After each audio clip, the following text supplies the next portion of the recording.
بەناوی خوای گەورە سڵاوتان لێبێت بەڕێزان لە بەرنامە ئەمڕۆ باز لە ئاڵۆزیەکانی ناوچەکە و داهاتووی کورد دەکەین لە عێراق باز لەوە دەکەین و بەداوێت پەیوەندەکانی نێوان هەرێم و بەغداد چەند دەگرێت درراوە بە ئەگەریەوەی کە ئاڵۆزی لە ناوچەکە ڕوودات و جێبەجێ نەکردنی و ڕێکەوتانەش چەندە ئەوەیە کە دەسەڵاتدارانی هەرێم چیان لەوێ گرژێک ڕوودات و لەگەڵ بەغداد کە ڕێک نەکەوتون و سەبارەت بە کورد لە ئاڵۆزیەکانی ناوچەکە ئەگەر شتێک ڕوودات هیچ ئامادەکاریەکەیە و ناوچەکە لە بەردەم ئاڵۆزیدا یاخود تەنها جەنگێکی دەرونیە لە نێوان بەرەی ئیسرائیل و ئەمریکا لەلایەک و ئێران لەلایەکی دیکە ئەم پرسان لەگەڵ بەڕێز پرۆفیسۆر دکتۆر دانا ئەحمەد مامۆستای زانکۆ قسەی لەسەر دەکەین. کاکتۆر بەخێر سوپاسیان سوپاس دەکەین. بەر لەوەی بچینە وردەکاری ئەگەر شکارێکی بارودۆخی ناوچەکەمان بۆ بکەیت زۆر باز لەوە کرد لە مانگین و گۆڕانکاری بەڕێوەیە ئاڵۆزی بەڕێوەیە هیچ شتێکە لە عێراق و لە ناوچەکەش و بۆ کوردیش بەڵێ سوپاسانەکەم پێش هەموو شتێوە خۆشحاڵم لەگەڵ ڕەدیفی ناوی خۆمە ئەمڕۆ حەکیمی ژانی دانا دانیشم و توێژەکەم. کاکە حەکیم جارە پێش هەموو شتێ ئێمە ئەبێ کە باز لە گۆڕانکاری ئەەکەین لە عێراق دوو مەسەلەی زۆر گەورە هەیە لە ساڵی 2023 لە بەرچاوی بگرین. یەکەم ئێمە ئەبێ بزانین لە ساڵی 2023 نهایەتی 2002 ساڵی 2023 ئەمریکا بڕیاری یا با بڵێن مەشروعێکی پێشکەش کرد کە بریتی بوو لە مەشروعی ڕۆژهەڵاتی ناوەڕاستی گەورە. ئەم ڕۆژ ئەم پرۆژەیەکی ئیستیقرارێکی ئەمنیتیا بوو، ینی مەسەلێکی ئەمنی بوو، مەسەلێکی سیاسی بوو، مەسەلێکی ئیداری بوو، مەسەلێکی اقتصادی بوو. بۆیە ئەو کات باز لەوە ئەکرا کە نەخشەی سیاسی و ئیداری لە منتیقەیە گۆڕانکاری بەسەرادێ و لە ناو یەکێک لە کارێکتەرە هەراشەکانی ناو ئەو گۆڕانکاریانە ناو ئەو مەشروع بریتی بوو لە عێراق. ئەوە خاڵی یەکەم بادرا بوەستی. خاڵی دووهەم لە پاش ئەوە مەشروعێکی تری بە هەمان شێوە هێنایە گۆڕێ کە بریتی بوو لە مەشروعی شامی گەورە.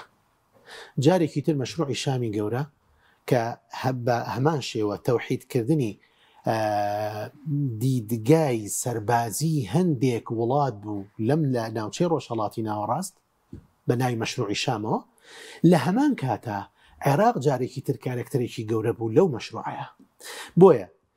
هەر گۆڕانکاریەک، هەر با بڵێن چالاکیێکی سیاسی، هەر چالاکیێکی ئیداری کە پرەکتیزە بوو بێ بەسەر ئەم ناوچەیە یان نیازی پرەکتیزەکردنیان هەبێ بەسەر ئەم ناوچەیە عێراق کارێکتەر بووە یان دەبێ. لەبەرەوە شتێکی ئاساییە ئێمە کە باز لە عێراقەکەین باز لە گۆڕانکاری خێرا بکەین، باز لە بڵێن تەقەلوبات و ئاڵوگۆڕی سیاسی بکەین، ئاڵوگۆڕی سەربازی بکەین. هەموو ئەمانە ئەگەری کراون لە بەردەم عێراق. ئەوە خاڵی یەکەم. خاڵی دووهەم ئەو مەسئلەی کە ئێستا کە بازەکرێ مەسئلەی کشانەوەی هێزەکانی ئەمریکا لە عێراق. ئەمە ینی ئەمە بەم شکڵە ڕەهاییە نییە کاکە حەکیم. ئێمە ئەبێ بزانین کە ئەڵێن وجودی ئەمریکا لە عێراق دوو جۆر وجودی هەیە. وجودێکی ئەوەیە کە وجودێکی ئیستیشاریە، ڕاوێژکاریە، یعنی کۆمەڵێک جەنەڕاڵ و کۆمەڵێک پسپۆڕی سەربازی هەیە لە عێراق کە ئەمانە خەریکی کاری ڕاوێژکاری سەربازین، خەریکی تەدریبی عسکەرین، خەریکی کۆمەڵێک پرۆژەی سەربازی ترن. ئەمانە ئەمێنەوە. ئەوەی کە ئینسیحابەکە لە بەغداد بریتیە لە سوپای شەڕکەر. ئەمانیش دێنە کوێ؟ دێنە هەرێمی کوردستان، دێنە هەولێر. ئێمە دەزانین کە دوو قاعیدەی گەورەی ئەمریکی هەیە، هەم لە هەریر هەم لە فڕۆکەخانی نێودەوڵەتی هەولێر. ئالێرە من ئەمە ئەقۆزمۆ ڕەنگە دوای باشتر باسی کەین، بەس ئەی قۆزمۆ بۆی کە خاڵێکی جەوهەری باسکەم. ئەویش ئەوەیە کە ئەمە فرسەتێکی زۆر لەبارە بۆ هەرێمی کوردستان کە بتوانێت یەکەم تەوحیدی خطابی سیاسی خۆی بکە، گوتاری سیاسی خۆی ڕێک بخە، یەک بخە. ئەوە یەک. دوو، ئەگەر بتوانێت حکوومەتێکی بنکە فراوان لە ماوەیەکی قیاسیە دروست بکە، ئەتوانێت ئەمە فرسەتێکی زۆر لەبارەوە بۆ هەرێمی کوردستان کە ئەم متمانە نێودەوڵەتیە، ئەم متمانە غەربیە بقۆزێتەوە بۆ خۆی. ئەزانی ینی لە ڕووی دەولێوە هەرێمی کوردستان چەند هەنگاوێک ئەباتە پێشەوە. ئەزانی ئەم خاڵە زۆر گرنگە، چونکە ئەو سوپاییکە ئەو سوپا شەڕکەرەیکە لە بەغداوە دێتە هەولێر، دێتە ناو هەرێمی کوردستان، سوپایەکە کە پێشتر لە ناو عێراقا بوو، لە دەرەوەی عێراقەوە نەهاتووە. ئەزانی لەبەرەوە متمانەیەکی دەوری گەورە ئەبێ بۆ هەرێمی کوردستان ئەگەر بێت و وەکوتم بتوانێت تەوحیدی کەلیمەی سیاسی خۆی بکە تەوحیدی خیتابی سیاسی خۆی بکە لە بتوانێت حکومەتێکی دیموکراسی بنکە فراوانی گەورە بۆ خۆی دروست بکە. یەکێکی تر لەو مەسئلانە ڕەنگە ئەم ئینسیحابی هێزانە ینی سوپایە ڕەنگە سیناریۆیەکی ئەمریکی بێ بۆ فشار خستنە سەر حکوومەتی عراقی. ئەزانی چونکە بیرت نەچێ ئەمریکا هەرگیز ناوێت کە هێزێک یعنی شەرعیەت بدرێت بە هێزێک بە یاسا لە پەرلەمان دەنگ بدرێت بە هێزێک کە ئەو هێزە لە نەتیجەیە دژی سوپای ئەمریکی بێ دژی تەوەجوهاتی با بڵێن دیدگا سیاسەکانی ئەمریکی بە لە عێراق. بۆیە ئەبینین جۆرێ لە تەرەیوسکردن هەیە لەلایەن عێراقەوە سەبارەت بە تەشریعدان بەو قانونە دەنگدان لەسەر ئەو قانونە و ئەمەش بەڕاستی یەکەم ئەو فشارەیە کە خراوەتە سەر عێراق دەولیە و دووهەمیشان ئەوەیە کە عێراق بیرت نەچێ کاکە حەکیم ترسێکی گەورەی هەیە لەوەی کە ینی ئەمریکا بێتە سەر خەت لەگەڵی ینی هەڕەشەیەکی گەورەیە بۆ سەر عێراق و ئەقەلشی ینی کەمترین شت کە ئەمریکا بیکە بەرامبەر بە عێراق بریتێ لەوەی کەەوە ئیستیقراری عێراق تێک بدە یعنی سەقامگیری عێراق بخاتە ژەر پرسیارێکی گەورەوە و بەرەو ئاقارێکی بەڵێن بەرەو توناوتونێک و پانتایەکی نادیاری بەرێ عفون کە دوو خاڵیکە ما سەرعی باسیەکەم و دوایی لە خزمەتە چی پرسیارێکە کرد. خاڵێکی تر باسی لێدانی ئێرانەکرێ باسی مفاوەزاتی نێوان ئەمریکا و ئێرانەکرێ باسی ئەوە ئەکرێ کە ئایا ئێران جارێکی تر بەرهێرشی ئیسرائیل لەکەوێتەوە ئایا ئەمریکا دێتە سەرخەت لەگەڵ ئیسرائیل و لە ئێرانە دەنیانە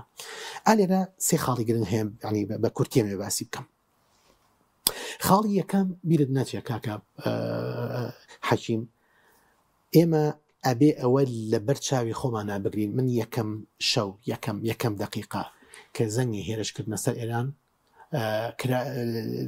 لێدرا من یەکسەر ئەوە وت کە بەڕێی متەواضعی خۆم تەمان باسم لەوە کرد کە ئەم هێرشە بە هیچ جۆرێک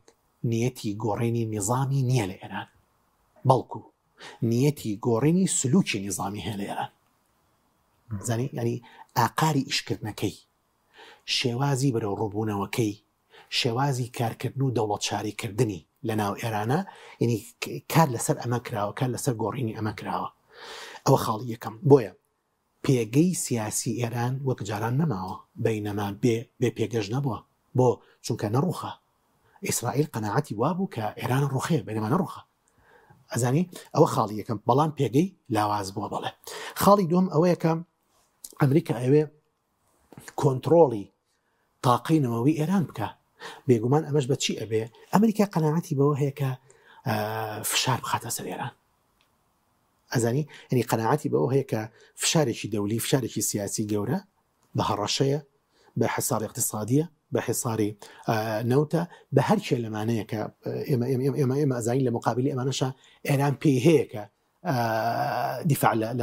لە وجودی خۆی بکە لە وجودی سیاسی خۆی بکە لە وجودی اقتصادی خۆی بکە ئەم فشارە بخاتە سەر ئێران بۆ ئەوەی کە کارێکی وا بکە ئێران تەسلیم بێ بە تەحدیدکردن و تەحجیمکردنی تاقەی نەوەوی خۆی بەرامبەر بە دەسەڵاتی ئەمریکا. بۆیە چاودێرانی سیاسی دوو بەشن لێرە بەشیشان ئەوەیە کە پێیان وایە بە فشار ئەم با بڵێن ئەم احتیمالە کۆتایی پێ و ئێران ڕادەستی مفاوەزات و دانووسانی سیاسی ئەبێ و بەشی دووەمیش ئەوەیە کە پێیان وایە مانگی 12 لە ئێرانە درێ مانگی 12 لە ئێرانە درێ ئاخر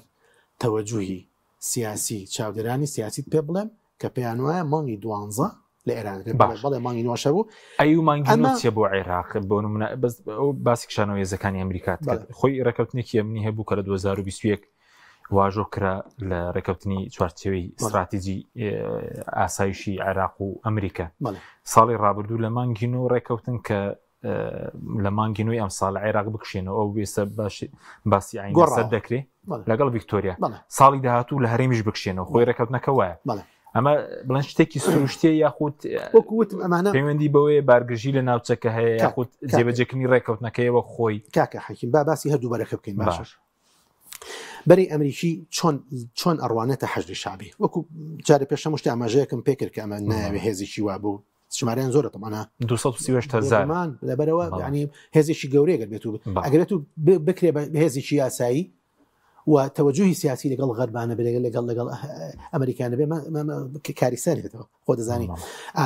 ئەو خاڵی یەکەم و کە باسم کرد خاڵی دوم شتێکی کە هەیە زۆر گرنگە هەندێک یعنی کە تۆ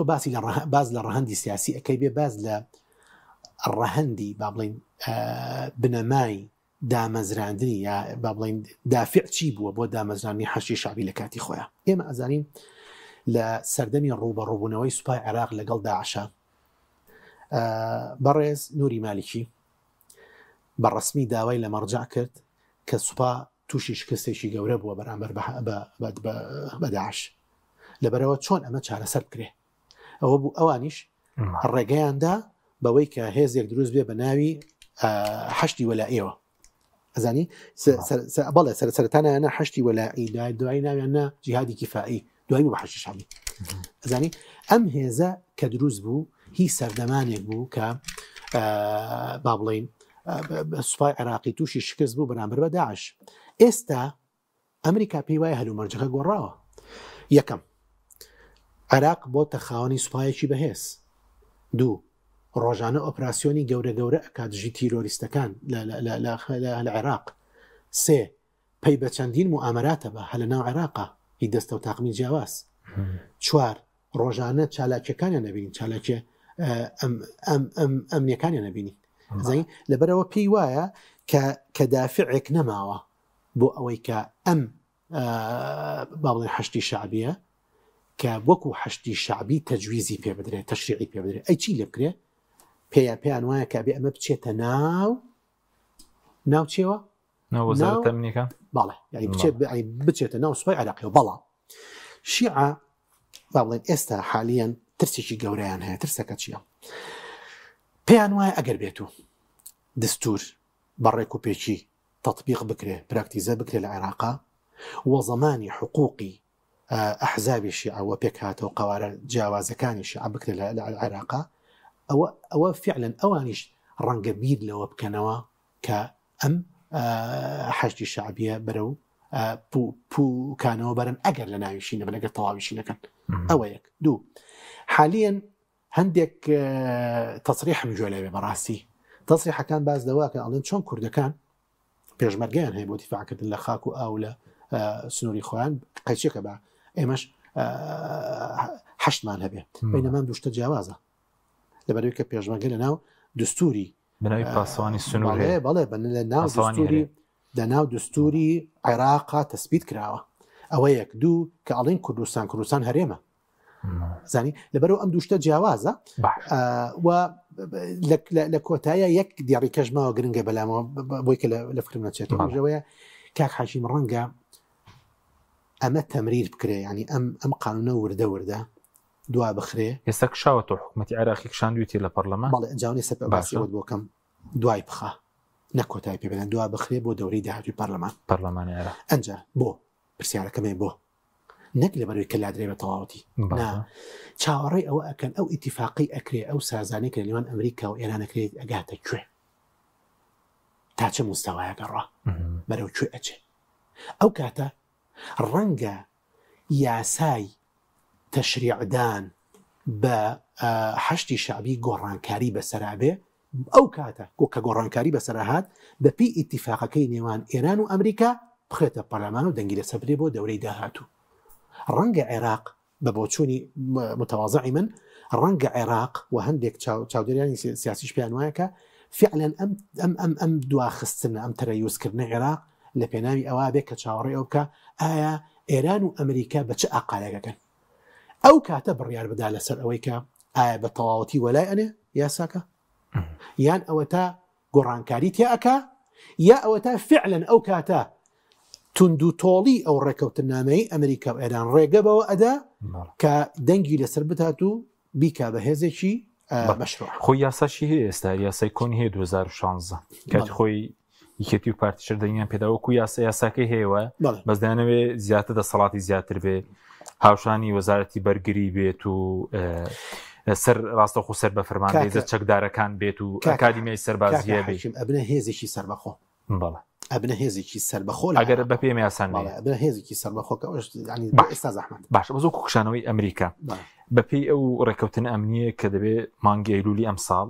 لە ناوچەکانی بەغدا بکشێنەوە مانگی ئەیلولی ساڵی هاتوش لە هەرێم بکشێنەوە ئەوە جێبەجێکنی ڕێکەوتنەکە یاخود مەترسی ئەمریکا لەوەی کە گروپە چەکدارەکان ئاڵۆزێک دروست بێ هەرش بکەن سەر بنکەکانی ئەمریکا نەتوانێت پارێزگاریان لێ بکە چییە مە بڵین ئەوە من قەناعەتم وایە کە ئەگەر بێت و ترسێکیشی هەبێ ئەمریکا بیرت نەچێ ئێستاش هەندێک سیاسیە بڵێن چاودێری سیاسی غەربی کە باسی عراقەکەن ئەڵێ باخی پشتەوەی ئێران زانی لەبەرەوە ینی ڕەنگە ترسی ئەوەشی هەبێ ترسی لێدانی لە بنکێ سەربازەکانی خۆیان هەبێ بەینەما نقطەی ئەساسی ئەوەیە کە ئەمریکا ینی بەڕاستی ئێوێ بچێتە ناو مەعمەعەی ئیتیفاقیەکە و ئەو ئیتیفاقە دووشتی بۆ فراهەم بکە یەکەم دەستی ئەمریکا نەباتە دەرەوەی عێراق دەستی ئەمریکا دەست ناڵێم هێز ئەڵەم دەستی هەژمونی سەیتەرەی کۆنتڕۆڵی نەباتە دەرەوەی عێراق دووهەم بتوانێت لە ناو عێراقەوە کاریگەری ئەمریکی بکاتە سەر ئێران لە عێراقەوە هەندێک ینی هەلومەرجێکی سیاسی ئەو تۆ بێنێتە گۆڕێ کە توانای ئەوەی هەبێ باڵێن تەسیر بکات لە ئێران بەڵام ئەمە چۆن ئەبێ ئەمە وەختێک ئەبێ کە ئەو لایەنانەی کە لە عێراق خاوەندە سەڵاتن کە شەقامی عێراقیان بەدەستەوەیە ینی قەناعەت بکەن بەوەی کە ئەمریکا نیازی کشانەوەی هەیە بە تەواوەتی و ئەمریکا کۆکە لەگەڵ بۆ چوون و دیدە سیاسەکانی ئەوانە ئەو کاتە ئەگەنە سازان لەگەڵ خودی ئەمریکایە ئەو کاتە ئەگەنە ئەوەی کە بتوانن کارکتەرێ بن لانی کەم هەندێک ڕاهەندە سیاسەکانی ئەمریکا لە ناو عێراقا جێبەجێ بکەن و ئەمە بێتە هۆی ئەوەی کە ئەمریکا بکەوێتە دانوسانێکی تر ینی قۆناغێکی تری دانوسانکردن لەگەڵ ئێران لە ڕێی هەژمونی لە عێراق لە ڕێی وجودی لە عێراق ئەزانی ینی ڕەنگە ئەمە ینی بەرەو ئەو قەناعەتەمانە بە ئەو ئاقارەمانە بە کە مانەوەی عێراق بە توانای ئێستای مانەوەی ئەمریکا کە ئەو هەموو جهایەتی ئەکرێ ئێستا ئەمە لە صالحی ئەمریکا نییە صالحی ئەمریکا چییە مەصالحی ئەمریکا چییە ئەوەیە کە ببێتە حیزب ببێتە لایەنێک ببێتە تەڕەفێک خاوەنی بەرژەوەندی خۆی بێ و ئەو بەرژەوەندیانەی خۆی بپارێزێ بە کۆکبوون لەگەڵ هێزە عێراقیەکانە ئەو کاتە ئەتوانێت هەم هەژمونی لە عێراقا بهێڵێتەوە و هەم ئەتوانێت دەور و ڕۆڵ و کاریگەری شەبێ بەسەر ئێرانە باش بزووکو هەرێم دێن بۆ هەرێم بەپێی ئیتیفاقکە عێراق و ئەمریکا بێت تا ساڵی مانگی نوێی ساڵی داهاتوو کە هەرێمیشی جێبێڵ بەپێی ئیتیفاقەکە گەر جێبەجێ بکرێت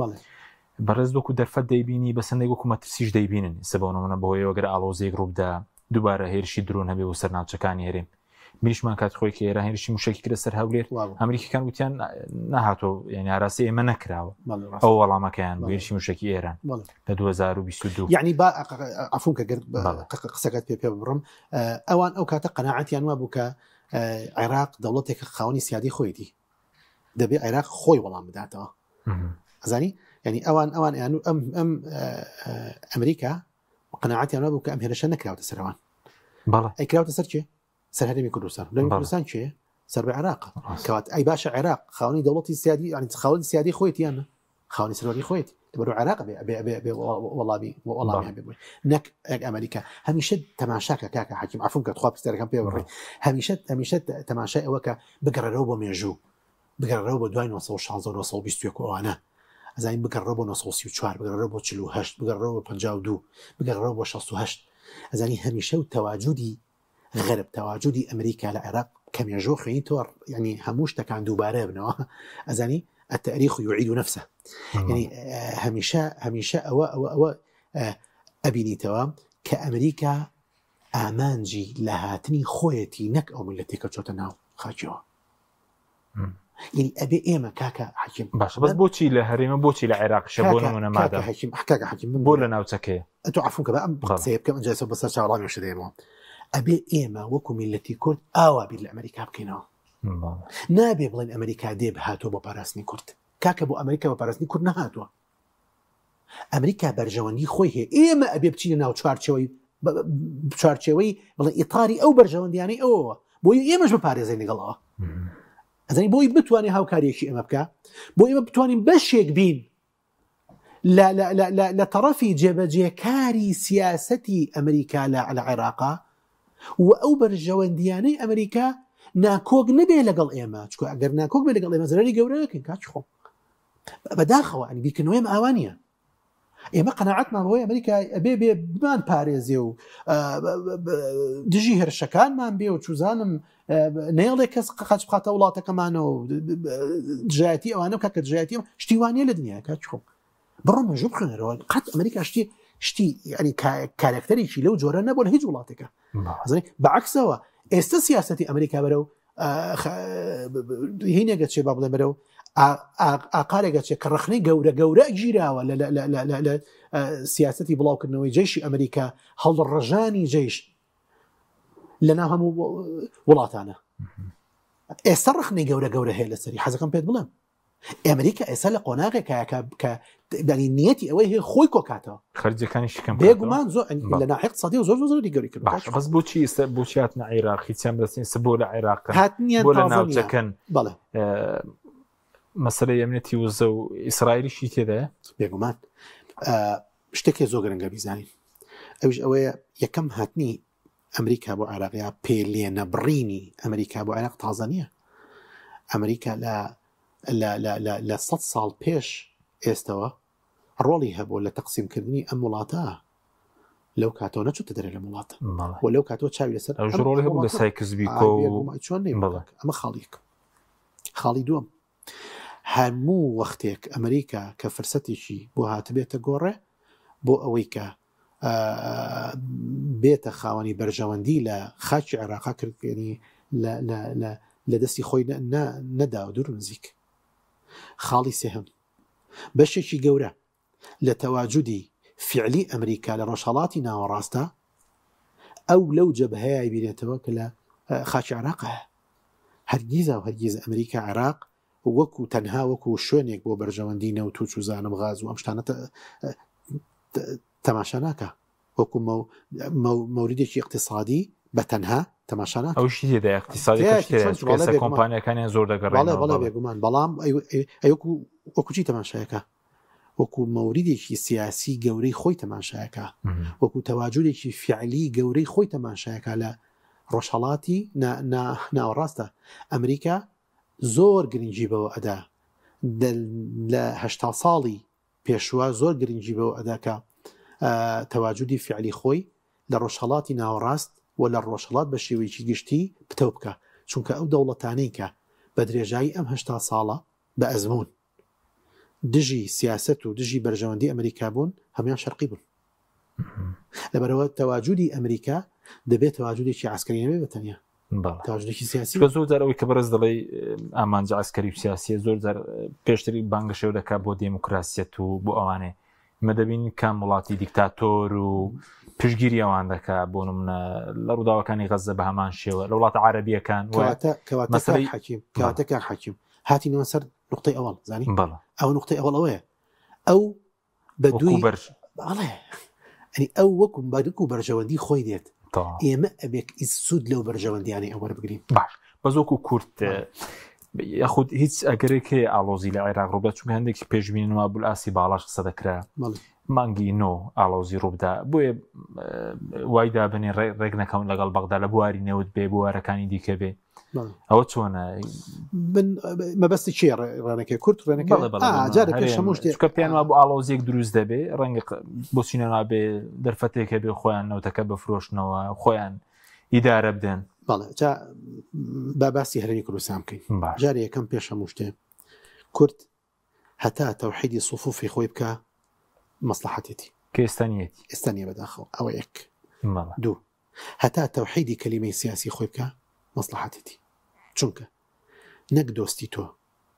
دوژمنی تۆش حەز بەوە ئەکا کە مواجهە یەک خێتاب بکە. ئێستا بەغدانیە بەغدا حەز لەوە ئەکا بەغدا وەکو مرکزی عێراق حەز بەوە ئەکا یعنی لەگەڵ وەجهێکی کوردیا دابنیشە وەجهێک یەکڕوو نەک لایانی سیاسی جیاواز نەک تەوەجوهی سیاسی جیاواز لەگەڵ حکومەتی هەرێمی کوردستان دابنیشە مەوەسڵ وەکو ڕێکەوتن ئەوکو ڕێکەوتن بەڵێ ئەوە خاڵی دوو خاڵی چوار ئەگەر بێت و ئێمە توانیمان ئەم سێ خاڵە جێبەجێ بکەین دێتەستەی لەسەر خاڵی چوارم کە دروستکردنی متمانێ مشکلی ئێمە لەگەڵ عێراقا بە درێژایی مێژوو نەبوونی زمانێکی هاوبەش بووە کە پردێکی پەیوەندی بنیاد نەرانە لەسەر ئاستی سیاسی لەسەر ئاستی کۆمەڵایەتی حتا لەسەر ئاستی سایکۆلۆژیەتی تاک لە عێراقا دروست بکە ئەزانی تۆ دیقەتی ئەوە داوە کە لە هەموو مەحفلێکی سیاسیە لە ناو عێراقا کۆمەڵێک کەسایەتی دێنە بەر دێنە پێشێک کە دژی بەرژەوەندی کورد قسەکەن ئەزانی ڕەنگە لەمە ناو ئەمانەیە تیان نابێت کە هیچ زانیارێکی نەبێت لەسەر کورد و کوردستان و لەسەر مێژووی کورد و لەسەر خزمەتکردنی کورد بە توراس و بە ئەدەبیاتی عەرەب ئەزانی بەس چی بۆ ئێمە نەمانتوانین بەداخەوە نەمانتوانین ئەو گوتاری بەشێک لە دەسەڵاتدارانی شەرواژ نەبوو کە لەوێش ینی گوتاری پێچوانە بەرهەم بێنێ ئەو گوتاری کە لێرە هەیە باسی ئەو ماکرد لە خاڵی سێمە ئێمە نەمانتوانێت ینی تحدیدی خطابی خۆمان بکەین کە تەوحیدی خطابی خۆت کرد کە تحدیدت کرد کە سنووردارت کرد ئەو کاتە تۆ دەی نیەتی پاکی خۆت بەرامبەرەوە بە پیشانیت بەڵام بەچی کاکە حەکیم ئێمە میلەتی کوردمان پێڵێن وانە ئێمە خاوەنی ڕوئیایەک و دنیابینیەک و بیرکردنەوەیەکی خۆمانین بابایشی عەرەب میلەتی عەرەب باشە کە لەگەڵمانە ئەژین وەکو برا وەکو چوزانم شەریک وەکو هەموو شتێ لە ناو ئەم خاکی عێراقا بیرکردنەوەیکی تریان هەیە بە ئاقارێکی کارڕۆن ئێمە ئەبێ بین بە زمانی ئەوان بە عەقڵی ئەوان باسی کێشی خۆمان بکەین لەگەڵیان بە عەقڵی ئەوان نیەتی سافی خۆمانیان پیشان بەس نەک بە نیەتی نەک بە زمانی خۆمان زمانی خۆمان بیکردنەوەی خۆمان ئاقار و تەوەجوهی خۆمان وەڵا ئێستا بە ئێمە بێ بە هەمومان بێ ئێستا دەوڵەتێکی کوردی دامەزێنی عێراقی 24 وایە بەس ڕەنگە ئەمە ئێستا بۆ ئێستای عێراق نابێ بە هیچ جۆرێک چۆن ئێمە ببین بزانین بیرکردنەوەی ئەوان چۆنە بەقەدەر توانای بیرکردنەوەی ئەوان بەقەدەر ئیستیعابکردن و وەرگرتنی قوبوڵکردنی پەسەندکردنی ئێمە لای ئەوان بەقەدەر ئەوەی ئێمە ئەفکاری خۆمان بگەینین و لە هەمان کاتە لە ئەبیرمان نەچێت لە هەمان کاتە دەبێت کار لەسەر ئەوە بکەین کە نەمان کردو بەداخەوە پردێکی پەیوەندی گەورە دروست بکەین لە نێوان کورد و عەرەبا کاکە حەکیم بەستەڵەشێکی گەورە هەیە لە نێوان کورد و عەرەبا لە دوای 2014 دروست بووە تۆ حسابیەوە بە کە جاران هەزار ڕەحمەت لێبێ مام جەلال کە لە بەغا بوو لە سڵبی مەسئلەی کوردی ئەدا لە بەغا زۆر حەکیمانە لێ ئەدا ئەو حەکیمانە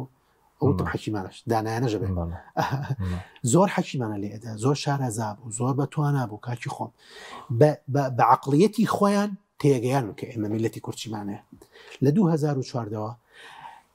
بەرەبەرە بەستەڵەکێکی گەورە دروست بوو لە بینی ئێمە و ئەوانە لە بینی ئێمە بەغدا کە بەداخەوە نەمانتوانی ئەو بەستەڵەکە وردە هەوڵ بین لای دەین بی توێنینەوە باش بۆیە ڕۆژگەی بەم ڕۆژە بەڵام ئەگەر ئاڵۆزی ڕووبدا ئاڵۆزی چۆن ڕوو باش ئەگەر ئاڵۆزێک ڕووبدا لە ناوچەکە بارودۆخی عێراق شتێکی بەسەروی جامەدەکاری کەرێ بە واسیەوەت کرد پەرلەمان ئەو حکوومەت کاکە ئەوە تۆ ناتوانانی موچە بدەی کاکە حەجیم هەر پڕیشکێبەر عێراقەوێ بەر کوردستانەکە هەگالەوە بێ بەستێڕوانی شێپیان وای ئاڵۆزی لە بەرژەوەندی هەرێم بێ ئەوە شێڕوانی دوولایانە هەیە ئەمە بەداخەوە ئەڵێم قسەیە ینی ڕەنگە لەجێ خۆیانە بێ بۆ چونکە ئێمە ئەبێ بزانین نەبوونی ئیستیقرار لە عێراقا ئەو کاتە ناتوانێت ئەم سێ مانگ موچەیی کە هەیە ئەوەش بداتێ ئەزانی ناتوانێت ئەوشت بۆ بکە ئەنجا شتێکی ترکە زۆر گرنگە ئێستا ئێمە ئەبێ خطابمان لەگەڵ بەغایە وابێ پێیان بڵین کە ئیستیقرار و ئەو ئەمن و ئیستیقراری کە لە هەرێمی کوردستان هەیە بەشێکی گەورەی ئەی تەختی بەشێکی گەورەی ئەمن و ئیستیقراری عێراقی کردووە ئەزانی تۆزانی ئێمە بەشێکی گەورەین لە منزومەیە کە پێوتێ منزومەی دەوڵەتی عێراقی باشە ئێمە چۆن ئەتوانین ئەمە پیشانی دەوڵەتی عێراقی بدەین کە نەماتوانیوە بیکەین کاکە حەکیم من هەمیشە خەفەت بۆ ئەوە خۆم نوێنەرانی ئێمە ئەو توانای ئەویان نەبوو کە لە عێراق بتوانن ئەو ڕۆڵەیان هەبێ ئەو تەمایە ئەو بنیادە دروستکەن لەگەڵ عێراقا بینەمە بێمەوە سەر قسەکەی جەنابەت هەر پڕیشکێ لە عێراقکەوێ بەر هەرێمی کوردستانیشەکەوێ ئەمە تەوەجوهی یەکەم تەوەجوهی دوم ئەوەیە کە ئەگەر هاتوو عێراق لاواز ببێ تەمەنسە بەهێز بۆ تۆچکە هەندێک پیان وایە کە تا عێراق بەهێز ببێ هەرێمی کوردستان بەرەو لاوازیەچێ زانی پەیوەندێکی پێچەوانە هەیە بینەما تەوەجوهی واش هەیە کە پەیوەندەکە ڕاستەوانەیە تا ئەوان بەهێز بن ئێمەش بەهێز بین بەڕای من هەردوو پێچەوانەکە هیچیان لەجێ خۆیانین ئەوەی لەجێ خۆیەتی ئەوەیە کە ئێمە بتوانین ممارەسی سیاسەتێکی مستەقیمانە و ڕێک و ڕاستانە بکەین لەگەڵ بەغدایە ئەمە یەک دووش هەمیشە نیەتی پاکی خۆمان پیشانی بەغدا بکەین و پردێکی پەیوەندی بەهێز دروست بکەین و لە هەمان کاتە چاوەڕێی ئەوە نەکەین کە زەرەر بەر هیچ جێگەیە بکەوێ بۆی ئێمە قازانجمان بکە بەڵێ ئەو تەوەجوه هەیە کە ئەگەر بێت و عێراق زەرەر بکە عێراق بداتە تواوە وەلەی بدرێ و تووشی شکستی گەورە ببێ هەرێمی کوردستان و کاتە هەڵەسێتەوە و ئەتوانێ خۆی ئیدارەی خۆی بکە بەس ئایا ئەمە جەدوای اقتصادیەکەی لێک دراوەتەوە ئایا تۆ ئەتوانی خۆت لە قوارەی خۆتە ئیعلانی خۆت بکەی ئایا غەرب بەوە ڕازیە ئایا ئەمریکا و دەوڵەتانی دەرودراوسی تۆ دەوڵەتە هەرێمەکان ڕازین بەوە ئایا تۆ ئەتوانی پەیوەندیەکی دیبلۆماسی و اقتصادی و سیاسی گەورە دروست بکەی لەسەر ئاستی ئەم ناوچەیە کە بنیادی دەوڵەتێکی کوردی بکەی ئایا ئەتوانی تۆ علاقاتی اقتصادی لەگەڵ وڵاتە زلهێزەکانی دنیای بکەی ئایا تۆ ئەتوانی پەیوەندیەکی با بڵێن دروست بکەی کە لە ئایندە ببیتە خاوەنی سوپایەکی گەورەی کوردی کە بتوانێت دیفاع لە کیان و لە سنوور و لە خاچی تۆ بکە ئێمە پرسیانە بێ وەڵام بینەوە ئەنجابی لەو ئەگەر بکەینەوە باش چەند خولەکێکمان شەش خولەکێکمان ماوە پێویست بە ئەو باسی عێراقمان کرد بەس ئەوەی کە بەڕێز وتت هەندێک پێشبینیانەوە بوو لە مانگینەوە بینی ئێران و ئەمریکا تێک بچێتەوە بەڕێز باسی مانگی 12 کرد ئەوە چۆن چکە هەموو باسی پێشبینیەکان مانگینەوە دەکەن پێش با بڵێن 10 ڕۆژ پێش ئێستا هەموو ئەگەرەکان بۆ ئەو بوون کە مانگینۆ جارێکی تر ئیسرائیل و ئەم جارە بە پاڵپشتی ئەمریکا هێرشە کاتە سەر ئێران وانە بینەما لە دوێنێەوە ئەم ئاراستەگیرکردنەوەی گۆڕاوە ئایا ئەمە بۆ جایسە پێ دڵم یەکەم ئایا ئەمە حربی نەفسیەک لەگەڵ ئێرانە ئایا ئەمە ئامادەسازیەکی ترە کە ئیسرائیلی کە بەرامبەر بە ئێران ئایا ئەمە وا ئەکا کە ئێران توانای سەربازی خۆی پیشان بدا بۆ ئەوی کە ئیسرائیل بزانێ چی ماوە بەرەو کوێچێ توانای چەندێک ماوە چەندێک نەماوە ئایا ئەمە فشارێکی ترە ئەخرێتە سەر ئێران بۆ ئەوەی کە مل بدا بۆ مەسئلەی سازان لەگەڵ غەربا و مەسئلەی کۆتایی پێهێنان و تەحجیمکردنی تاقی نەوەوی ئایا ئەمە کار لەسەر ئەوەیە کاکە ئێران بزانێ ئێران چ ئەبێتە چ کارێکتەرێک لەم ناوچەیە و پەنا بۆ چی ئەبە وە چ هێزێکی خۆی ئەجوڵێنێ هێزی سیاسی ناڵە هێزی عسکەری نا هێزی دیبلۆماسی خۆی بە چ ئاقارێکە ئابا و چۆن ئەجوڵێنێ جاری پێشوو لەگەڵ لێدان لە ئێرانە سین هاتە سەرخت کۆری هاتە سەرخت ڕووسی هاتە سەرخت کۆبوونەوە کرا لەسەر ئاستی ئەو ناوچەی وا بوویانە ئایا ئێستا بزان لەگەڵ هاتنی مانگینۆ چه هەنگاوێکی نوێ دێتە گۆڕێ چه هەنگاوێکی شەرقی بەرامبەر بە غەرب دێتە گۆڕێ ئەمە ئەکرێیاننا بەڵام لە دوێنێەوە تەوەجوهی لێدانی فیعلی ئیسرائیل لە ئێران پێیان وایە کە چاودێرانی سیاسی لە مانگی 12 لێدا باش ئامادەکاری لە مانگی نۆ دەست پێەکە لە مانگی 12 لێدا بەزیستا ئیسرائیلوان دەتوان بڵێن شەڕێکی دیکە توانای ئیدارەدانی شەڕێکی دیکەیان هەیە پێم وا بێنە چونکە لە شەڕی 12 ڕۆژەش بۆ ڕاگیرە هۆکارەکەی ڕاگرتنەکەی ئەزانی کاک حەکیم زۆر گرنگە هەمومانەوە تێبگەین ئیسرائیل قەناعەتی بە بۆ 12 ڕۆژ ئێرانەکەوێ نەکەوت خەڵک لە ناوخۆی وڵاتەکە ڕاپەڕێت چکە گوتاریشان بەو شێوەیە بەو ئیتیجاه ڕێ بەڵێ بە ئەمان عسکەریان لێبن بە موشک لێبن بە تیارە لێبن باشە و خەڵقی ناو ئێرانیش لە ناوە ڕاپەڕینی گەورە بکەوە نا بۆ خوێندنەوەی ئیسرائیل ڕەنگە بۆ پێگەی سیاسی ئێران لە ناوچەکە خوێندنەوەیەکی دروست نەبوو بێ و خوێندنەوەی سایکۆلۆژیەتی فەردی ئێرانی لەلایەن ئیسرائیلەوە ڕەنگە خوێندنەوەیکی دروست نەبوو بێ زانی بۆیە هەم ئێران هەم توانی لەبەر دەم ئەو هەژمونە سایکۆلۆژیە خۆی بگرێ لەبەر دەم هەژمونە عسکەرێکەشە خۆی بگرێ بۆیە من پێت ئەڵێم کاکە حەنچیم ئەگەری دووبارە بوونەوەی شەڕ زایفە و نقطەی دووهەمیش ئەوەیە کە بە هیچ جۆرێ ئەگەری گۆڕانی نظامی سیاسی ئیداری لە ئێران نییە نظامی سلوکی نظامەکە گۆڕانکەی لە سلوکی نظامەکە بەس وەکو دوپرسێریش لەم ڕۆژان نێردەی ئەمریکا باسی تۆمبارەك باسی لەوە کردبوو ئیسرائیل سنوورەکانی ساکس بیکۆ ناخوێنێتەوە هیچ سەوڵێکەیە بۆ دابەشکاری وەکو سنوور ینی هیچ هەر قسەیە یا خۆتی سەوڵەکەی بۆ دابەشکاری هیچ ڕوودەدا تۆ ئەڵێ کاتم نەماوەنا حەزمەکەت با دوور درێژی باسی ئەو ئێستا هەندێک وەسایق دەستکەوتون کە ئەو کە بڵێن نسخەی ئەسڵی ئەو خاڵانەی کە نووسراوەتۆ لە سایکس بیکۆ وا داڕێژراوە کە بۆ 100 ساڵ بێ ئێستا 100 ساڵی تێپەڕاندوە ڕاست لەبەرەوە سەر لە نوێ گۆڕینەوەی کات وەکو سنوور وەکو سنوور جانی بە بازەکەم لەبەرەوە گۆڕینی خەریتە دیمۆگرافی ئەم ناوچەیە یەکێکە لە ئەگەرەکان بەڵام جێبەجێ دەکرێ پێم وانە جارێ لەم قۆناغیانەخێ ئەگەر جێبەجێ بکرێ دەبێت کورد لە ئێستا عاقڵتر بێت ئەوە زۆر بە کورتی ئەبێ کورد لە ئێستا ئەگەر جێبەجێ بکرێ دەبێت کورد لە ئێستا عاقڵتر بێ وە بیرت نەچێ ئێستا سووریش کارکتەرێکی ترە ئەو کارکترە بە دڵی غەرب نەچوو بە ڕێواگە لەوەش بێ ئەنجا ئەمەش ینی کێشەیەکی تر ینی سەر کێشەی بۆ کێشەیەکی تر لە گۆڕینی لە حکوومەتی ئینتیقالەوە بەرەو نووسینەوەی دستورێک ئەم دستورە ئایا بە دڵی با بڵین ئەمریکا و تورکیا و وڵاتانی تر ئەبێ کە دەستیان هەبوو لە ئەو کاتە لە ڕوخانی دەوڵەتی سووریایە یان بە دڵی لایەنە سووریەکان خۆیان ئەبێ و کارکردن لەسەر ئەواشی بەڕاستی ینی قورسە زۆر قورسە ئێستا حالیان ئەم گۆڕانکاریانە قورسە بەینەما لە هەموو حاڵەتێکی شابزانە سیاست قاڵبێکی ئامادەکراوی نییە ڕەنگە گۆڕانکاری بەسەر تەوەجۆکانی شار زۆر سوپاس دەکەین پرۆفیسۆر دکتۆر دانا ئەحمەد مستەفا زۆر سوپاس دەکەین